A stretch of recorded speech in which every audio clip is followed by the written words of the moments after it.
आरोपी वाल्मिक कराडचा ताबा आता बीड पोलिसांकडे. केज न्यायालयामध्ये आजच सुनावणी होणार. पुण्यात सीआयडी समोर वाल्मिक कराडचं आत्मसमर्पण.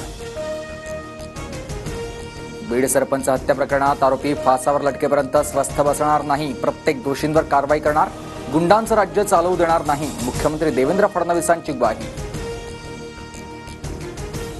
संतोष देशमुखांच्या मारेकरांना फाशीची शिक्षा द्यावी. शरण जाण्याआधी व्हिडिओ पोस्ट करत वाल्मिक कराडची प्रतिक्रिया. राजकीय द्वेषापोटी माझं नाव बीड हत्या प्रकरणात जोडलं. कराडचा आरोप. दोषी आढळल्यास न्याय देवता देईल. ती शिक्षा भोगायची तयारी.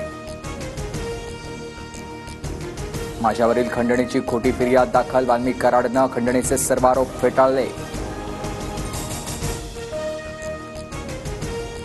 फडणवीसांच्या तत्परतेनंच वाल्मिक कराड पोलिसांना शरण. मारहाणीचा व्हिडिओ कॉल पाहणारा कराडही हत्येच्या गुन्ह्यात येईल. आमदार सुरेश धस यांची प्रतिक्रिया.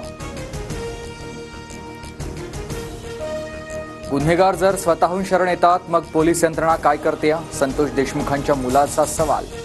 तर फरार आरोपींनाही अटक करण्याची मागणी.